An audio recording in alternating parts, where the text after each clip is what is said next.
రేపటి నుంచి దేవీ నవరాత్రులు మొదలు కానున్నాయి. ఈ నవరాత్రుల్లో భాగంగా ఒక్కొక్క రోజు ఒక్కొక్క అవతారంలో అమ్మవారు భక్తులకు దర్శనం ఇస్తుంటారు. అయితే ఇంతకీ ఈ దేవీ నవరాత్రులు ఏ విధంగా ఆరంభమయ్యాయి అనే విషయం మీలో ఎవరికైనా తెలుసా?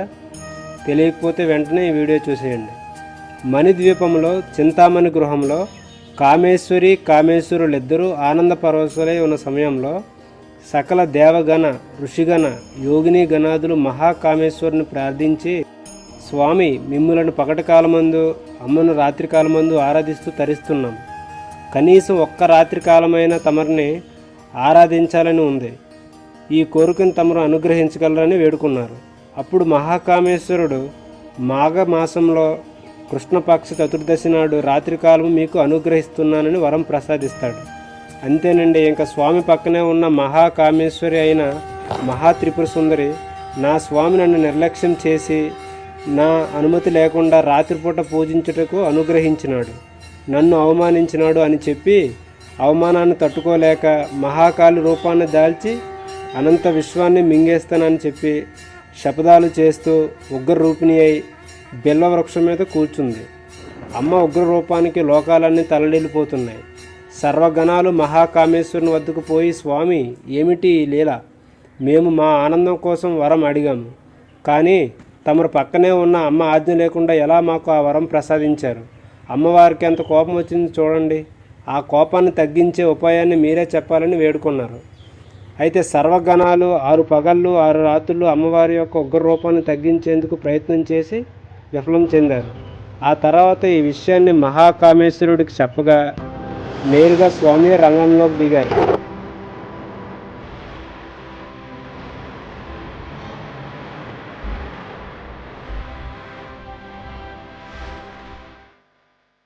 ఇప్పుడు కూడా అమ్మ ఉగ్ర రూపాన్ని తగ్గించేందుకు 3 రాత్రులు 3 పగళ్ళు ప్రయత్నించారు స్వామి. అయినప్పటికీ అమ్మ కోపం ఇంతకింతకి పెరుగుతుంది కానీ తగ్గడం లేదు. అప్పుడు స్వామి, మహాకామేశ్వరి, మహాత్రిపుర సుందరి, నీ అనుమతి లేకుండా రాత్రి కాలమందు నన్ను ఆరాధించుటకు వరం ప్రసాదించినందుకు గాను ఈ 9 రాత్రులు 10 పగళ్ళు నీ ఆరాధనకే అవకాశం ఇస్తున్నాను. శాంతించి బిల్వవృక్షం దిగివచ్చి లోకాలను ఉద్ధరించని ప్రార్థించాడు. అప్పుడు అమ్మవారి ఉగ్ర రూపాన్ని ఉపసంహరించుకొని కామేశ్వరుని వద్దకు చేరింది. ఈ రకంగా మనకు నవరాత్రుల ప్రారంభం అనేది జరిగింది. ఈ నవరాత్రుల్లోనే కృతయుగంలో దుర్గాదేవి మహిషాసుర సంహారం చేసినది. త్రేతాయుగంలో శ్రీరామచంద్రుడు రావణ సంహారం గావించాడు. ద్వాపర యుగంలో పాండవులు అజ్ఞాతవాసం ముగించుకొని ఆయుధాలు ధరించి విజయాన్ని పొందారు. హిందువులు జరుపుకునే ముఖ్యమైన పండుగల్లో దసరా ఒకటే. ఆశ్వయుజ మాసంలో ఈ పండుగను జరుపుతారు. ముందు నవరాత్రులు దుర్గ పూజ ఉంటుంది. 10వ రోజున విజయదశమి జరుపుతారు. చెడు మీద మంచి సాధించిన విజయానికి గుర్తుగా మనం విజయదశమిని జరుపుకుంటాం.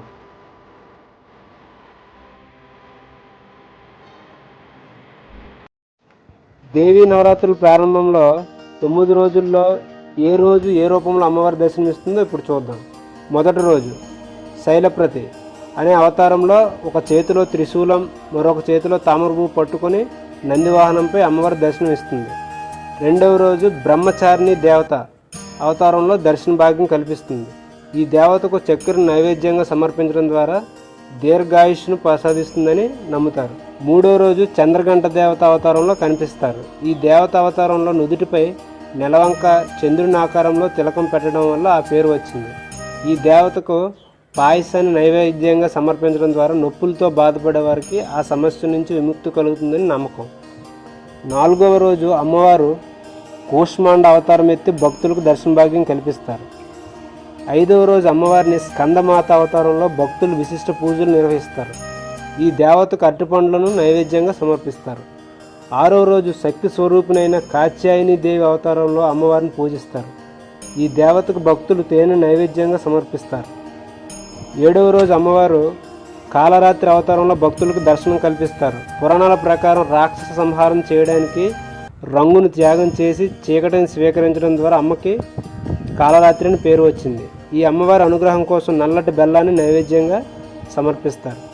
8వ రోజు అమ్మవారు మహాగౌరి అవతారంలో గజవాహనంపై దర్శనం కల్పిస్తారు. కొబ్బరికాయలు నైవేద్యంగా సమర్పించడం ద్వారా ఈ తల్లి అనుగ్రహం అనేది పొందడం జరుగుతుంది. చివరి రోజు అయిన 9వ రోజు అమ్మవారు సిద్ధిదాత్రి అనే దేవత అవతారంలో కనిపిస్తారు. చివరి రోజు అమ్మవారికి నువ్వులను నైవేద్యంగా సమర్పించి భక్తి శ్రద్ధలతో కటిక ఉపవాసంతో ఈ 9 రాత్రులు అమ్మవారిని పూజించడం ద్వారా ఆమె అనుగ్రహం కలిగి అనుకున్న కోరికలు నెరవేరుతాయని మన సాంప్రదాయం ప్రకారం నమ్ముతారు. ఈ రకంగా దేవి నవరాత్రులు ప్రారంభమై ఒక్కొక్క రోజు ఒక్కొక్క అవతారంలో అమ్మవారు అనేది మనకు దర్శనం ఇవ్వడం జరుగుతుంది. ఈ వీడియో నచ్చినట్టయితే మీకు లైక్ చేయండి, సబ్స్క్రైబ్ చేసుకోండి, షేర్ చేయండి.